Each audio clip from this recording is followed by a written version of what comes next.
अस्सलाम वालेकुम व्यूअर्स।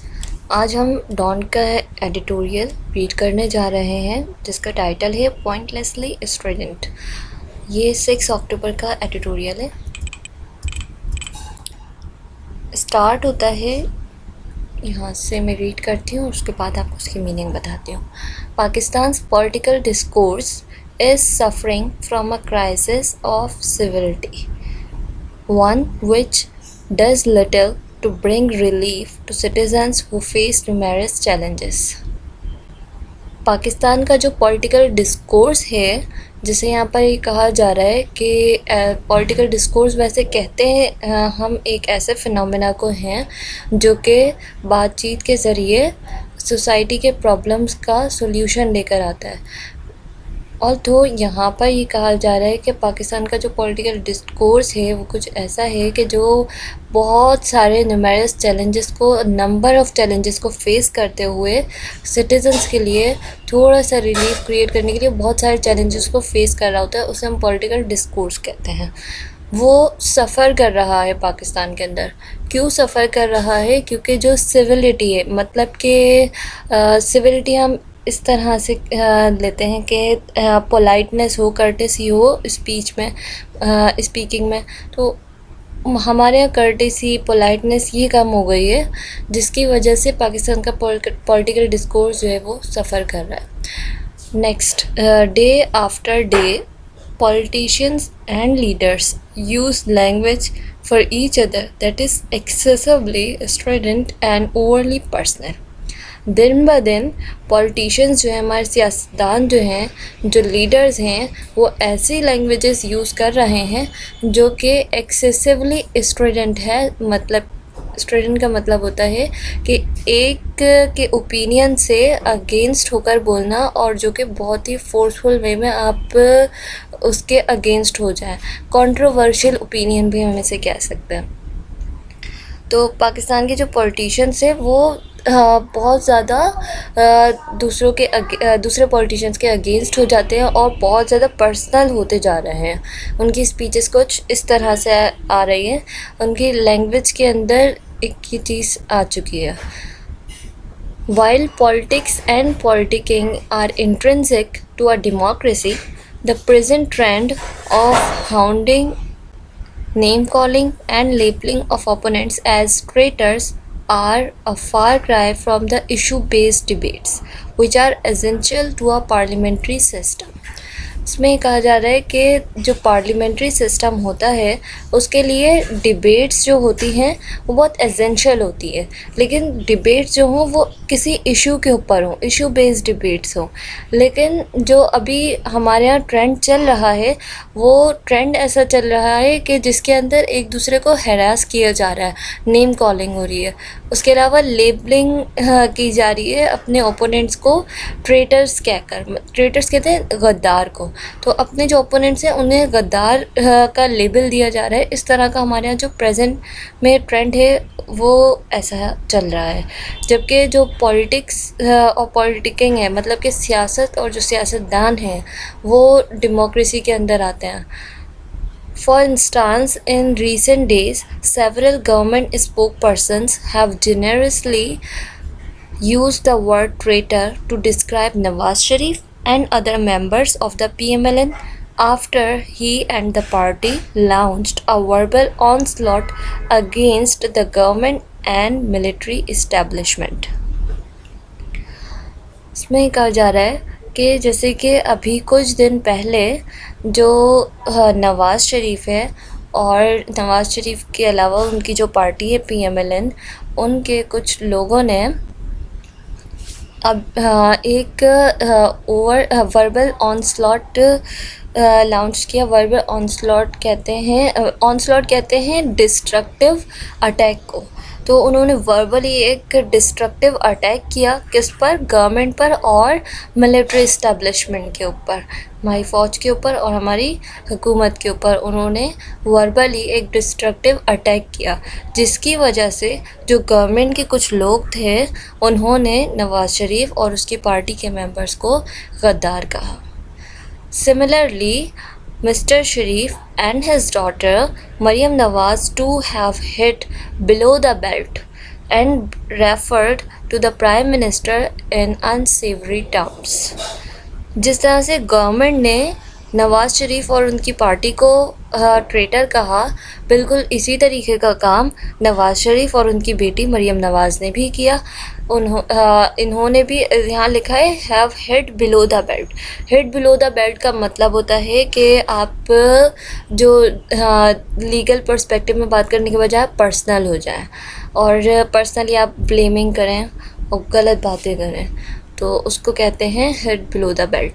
अच्छा, तो नवाज़ शरीफ और उनकी बेटी मरीम नवाज़, उन्होंने भी प्राइम मिनिस्टर को इस तरीके से कॉन्ट्रा अटैक किया उनके ऊपर कि अनसेवरी टर्म्स के अंदर उनको कहा। अनसेवरी मतलब ये होता है कि जो शख्स डिसअग्रीएबल वोट से आया हो, जिसे वो हमेशा सिलेक्टेड कहते हैं, तो एक डिसरेप्यूटेबल पर्सन है, यानी कि उसकी कोई रेपुटेशन नहीं है, इस तरह का प्राइम मिनिस्टर को कहा। None of this is helpful. लेकिन इन सब में से कुछ भी अहमियत नहीं रखते, कुछ भी मदद नहीं करेगा आगे। In this cacophony of defining attacks, politicians from both the ruling party and the opposition party have lost sight of the bigger picture. इन सारे जो जितनी कैकोफनी की मीनिंग देख लेते हैं। कैकोफनी की मीनिंग है a harsh discordant mixture of sound. ठीक है, तो सॉरी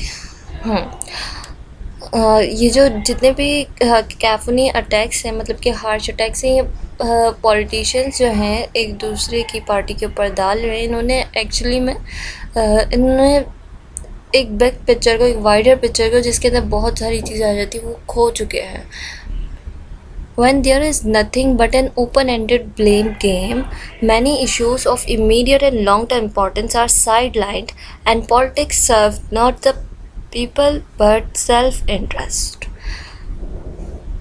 जब एक ब्लेम गेम कहते हैं कि एक दूसरे के ऊपर दोनों पार्टीज़ ब्लेम करती रहें, तो जब ओपन एंडेड ब्लेम गेम होता है, यानी कि दोनों पार्टीज़ जो है एक दूसरे के ऊपर बिल्कुल खुले हाथ से इल्ज़ामात लगा रही होती हैं, तो जो ऐसे इश्यूज़ हैं जिनकी लॉन्ग टर्म के अंदर जाके इम्पोर्टेंस है, या फिर ऐसे इश्यूज़ हैं जिनकी अभी इमीडिएट बेसिस के ऊपर ज़रूरत है उन्हें एड्रेस करने की, वो साइड लाइन हो जाते हैं, मतलब कि वो एक तरफ हो जाते हैं। और जो पॉलिटिक्स है वो लोगों के लिए सर्व नहीं करती, लोगों की खिदमत नहीं करती, बल्कि वो अपने सेल्फ इंटरेस्ट के ऊपर चल रही होती है। सिर्फ सेल्फ सेंट्रिज्म आ जाता है पॉलिटिशियंस के अंदर। सच inflammatory rhetoric gives rise to dangerous polarization. Rhetoric meaning देख लेते हैं। Rhetoric means language designed to have a persuasive or impressive effect, but which is often regarded as lacking in sincerity or meaningful content. Such inflammatory rhetoric gives rise to dangerous polarization. Inflammatory rhetoric मतलब होता है इश्तियाल अंगेज़ी बयानात, ऐसे statements जो कि meaningful ना हो, जिनकी meanings के अंदर कुछ कमी हो, लेकिन वो बहुत ज़्यादा इश्तियाल अंगेज़ हो, तो वो जो है एक डेंजरस पोलराइजेशन को बढ़ावा देता है। पोलराइजेशन मतलब कि पार्ट्स के अंदर डिवाइड हो जाना। Which weakens the foundations of democracy, जो कि डेमोक्रेसी की बुनियादों को कमज़ोर करती है। इश्तियाल अंगेज़ी बयानात जो होते हैं वो सेपरेशन क्रिएट कर देते हैं, और सेपरेशन क्रिएट करने की वजह से डेमोक्रेसी की जो बुनियादें होती हैं वो कमज़ोर पड़ जाती हैं। It also makes conversations among members of the public tense and further deepens divide. ये सारी कन्वर्सेशन जो होती है मेंबर्स के दरमियान, ये पब्लिकली सिचुएशन को टेंस कर देती है और डिवीजन्स क्रिएट कर देती है। Both the government and opposition must remind themselves that they are here to serve the people and protect their interest. जो गवर्नमेंट है और अपोजिशन है, दोनों को खुद को रिमाइंड कराना चाहिए कि वो यहाँ पर पब्लिक को सर्व करने के लिए हैं, उनके इंटरेस्ट को प्रोटेक्ट करने के लिए हैं, उनके हुकूक अदा करने के लिए। The entire aim of public debates between members of the government and opposition is to find solution to our most pressing challenges। जो पब्लिक डिबेट्स की जाती हैं जो कि गवर्नमेंट और अपोजिशन के दरमियान होती हैं, पब्लिक डिबेट्स, उनका जो मेन एम होना चाहिए वो ये होना चाहिए कि वो सबसे ज़्यादा जो कि डिमांडिंग नीड्स हैं, प्रेसिंग कहते हैं डिमांडिंग नीड्स को, तो जो सबसे ज़्यादा डिमांडिंग नीड्स हैं उनके चैलेंजेस पर पूरा उतरें और उनके लिए सॉल्यूशंस निकालें। ये उनका इंटायर एम होना चाहिए, किसका? जो कि पब्लिक डिबेट्स किसके दरमियान है? गवर्नमेंट के दरमियान और अपोजिशन के दरमियान। Therefore, the mutual civility, which is so obviously lacking in our national conversation, is critical for productive national dialogue and constructive solutions। जिसकी वजह से जो है, जैसे म्यूचुअल सिविलिटी मैंने पहले ही बताया था कि तहज़ीब को कहेंगे। जो तहज़ीब है, म्यूचुअल सिविलिटी है, वो बहुत ज़रूरी है। कहाँ ज़रूरी है? नेशनल कन्वर्सेशन के अंदर, लेकिन हमारे यहाँ वो उसके अंदर कमी आ गई है। जो म्यूचुअल सिविलिटी है ये प्रोडक्टिव नेशनल डायलॉग, मतलब कि जो हम नेशनल डायलॉग, जैसे कि अगर इमरान खान बाहर बात करते हैं ट्रम्प से और कोई डायलॉग देते हैं उन्हें, तो उस प्रोडक्टिव नेशनल डायलॉग के लिए म्यूचुअल सिविलिटी बहुत इम्पॉर्टेंट है। और दूसरा, कंस्ट्रक्टिव सॉल्यूशंस के लिए भी म्यूचुअल सिविलिटी बहुत इम्पॉर्टेंट है। लेकिन ये हमारे नेशनल कन्वर्सेशन लेवल पर, जो नेशनल लेवल पर बातचीत होती है, उसमें बहुत ज़्यादा कमी है इस चीज़ की। At present, our country's challenges are exacerbated by the inability of our politicians to engage in civil discourse, as they are too busy firing salvos at each other to score political points। Wait a minute, हम meaning देख लेते हैं exacerbated की। Exacerbated meaning है make a problem, bad situation और negative feeling worse. Okay, so कहाँ थे हम? At present. अच्छा, अभी प्रेजेंट में जो चल रहा है हमारे कंट्री के अंदर, जितने भी चैलेंजेस हैं वो बहुत ज़्यादा वर्स ऑफ हो गए हैं। क्यों? किसकी वजह से वर्स ऑफ हो गए? पॉलिटिशियंस की वजह से। क्यों? क्योंकि पॉलिटिशियंस जो हैं वो इंगेज है सिविल डिस्कोर्स के अंदर। और कैसा सिविल डिस्कोर्स? जिसमें वो एक दूसरे के ऊपर सेल्वस फायर कर रहे हैं, मतलब फायरिंग कर रहे हैं, एक दूसरे के ऊपर फायरिंग करने में बिजी हैं, ताकि वो पॉलिटिकल पॉइंट्स को कवर कर सके, पॉलिटिकल पॉइंट्स गेन कर सके। This cycle of attacks and counter-attacks must wind down for the greater good of the public।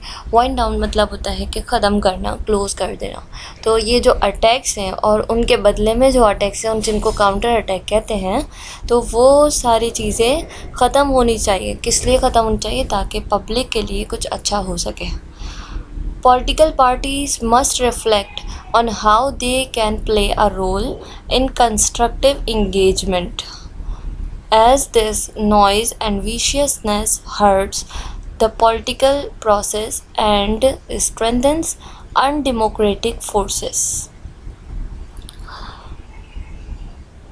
Political parties जो हैं वो ऐसा रोल प्ले करें कि उनके अंदर एक कंस्ट्रक्टिव इंगेजमेंट नज़र आए। कंस्ट्रक्टिव इंगेजमेंट मतलब कि कुछ अच्छा होता हुआ नज़र आए, कुछ अच्छा करते हुए वो नज़र आए, इस तरह से अपना रोल प्ले करें।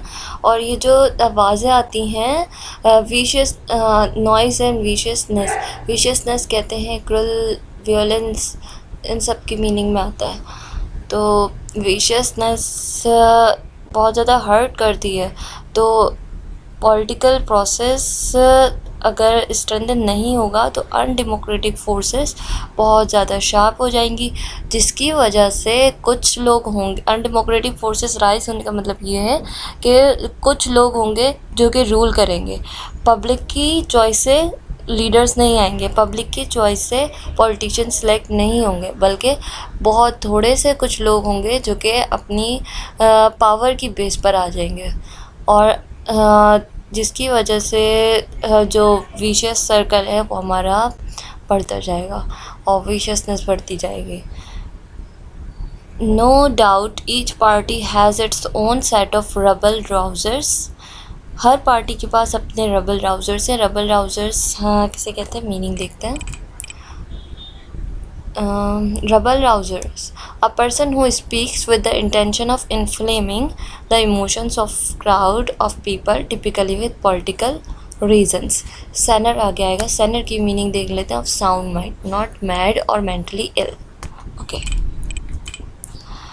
Coming back to the editorial, so no doubt each party has its own set of rebel rousers. Her party के पास कुछ ऐसे लोग हैं जो कि बड़े इश्तियाल अंगेज़ अंदाज में बड़े से बड़े क्राउड को अपनी बात सुना सकते हैं, भले वो कैसी भी हो, मीनिंगफुल हो, मीनिंगलेस हो। और but they also have saner voices, लेकिन उनके पास कुछ ऐसी सैनर वॉइसेस भी, सैनर कहते हैं जो कि मेंटली इल ना हो बल्कि मीनिंगफुल बातें करें। Perhaps it is time for these voices to prevail. जो अब टाइम है वो टाइम है जिसके अंदर ये सैनर वॉइसेस जो हैं इनको प्रिवेल करना चाहिए, इन्हें चलना चाहिए upon others with in their own rank. The ruling party has a responsibility to take the lead and is very much a part of the problem. जो रूलिंग पार्टी है, मतलब कि जो गवर्नमेंट है, उसको चाहिए कि वो उसके ऊपर ये रिस्पॉन्सिबिलिटी बनती है कि वो लीड करे, जो कि बहुत बड़े प्रॉब्लम का एक पार्ट है।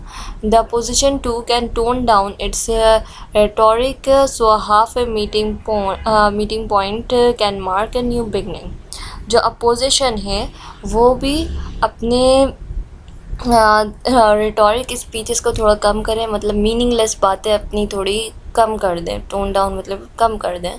तो उससे ये होगा कि एक हाफ वे मीटिंग, यानी कि कुछ आप गवर्नमेंट की मानेंगे, कुछ गवर्नमेंट आपकी मानेगी, तो ये एक बहुत अच्छी बिगनिंग ला सकती है। Indeed, its main role is to question the government of the day and hold them accountable. जो पोजीशन होती है उसकी जॉब ये होती है कि वो गवर्नमेंट को अकाउंटेबिलिटी के अंदर ले और उनसे क्वेश्चन करे उनके एक्शंस के ऊपर। But it should be able to do that in a more meaningful manner. लेकिन ये सब कुछ जो है वो एक बहुत मायने ख़ास तरीक़ेकार के साथ होना चाहिए। Both owe to their electorate to restore civility and engage better. Dysfunctional politics will hardly solve the myriad problems.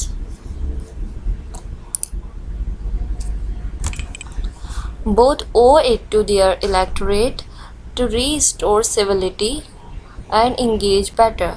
दोनों ही अपोजिशन और गवर्नमेंट वो उनकी इलेक्टोरेट की ऑब्लिगेशंस हैं कि वो सिविलिटी को जो है दोबारा से लेकर आए और